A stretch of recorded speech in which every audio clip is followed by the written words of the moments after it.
நடிகர் சூர்யாவை பார்த்து நீ போய் எல்லாருக்கும் சாப்பாடு வாங்கி வா என்று சொல்லி இருக்கிறார். இப்படி நடிகர் சூர்யா போய் எல்லாருக்கும் சாப்பாடு பார்சல் வாங்கிட்டு வந்து கொடுத்திருக்கிறார். இப்போது அந்த 5 பேரும் பெரிய நிலையில் உள்ளனர்.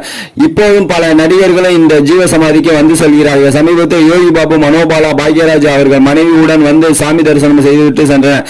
நடிகர்கள் மட்டுமல்ல, காவல் அதிகாரிகள், அரசியல்வாதிகள், மிக உயர்ந்த பதவியில் உள்ளவர்கள் இங்கு நம்பிக்கையாக வந்து செல்கின்றனர். பொதுவாகவே இங்கு ஒரு நல்ல அதிர்வலை உணரலாம்.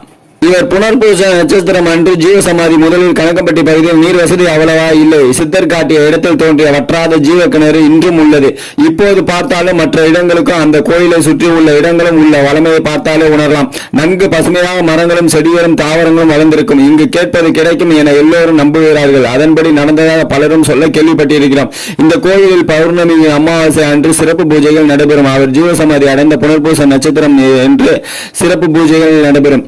இங்கு வருபவர்களுக்கு நாள் முழுவதும் அன்னதானம் சிறப்பாக நடைபெறுகிறது. பழனி பேருந்து நிலையத்திலிருந்து கோவிலுக்கு நேரடியாக பஸ் வசதி உள்ளது. சித்தரை வழிபட்டு நம் வாழ்வின் துன்பங்கள் தீர்த்து நலமாக வாழ பிரார்த்திப்போம். நற்பவி. ஓம் நமோ சர்க்குருவே போற்றி.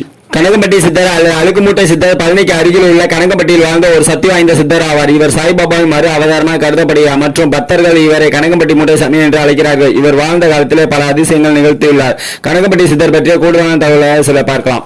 சக்தி வாய்ந்த சித்தர். கனகம்பட்டி சித்தர் மிகவும் சக்தி வாய்ந்தவராக கருதப்படுகிறார். இவரது ஜீவ சமாதி கனகம்பட்டியில் உள்ளது. அங்கு பக்தர்கள் இன்றும் வழிபட்டு வருகின்றனர்.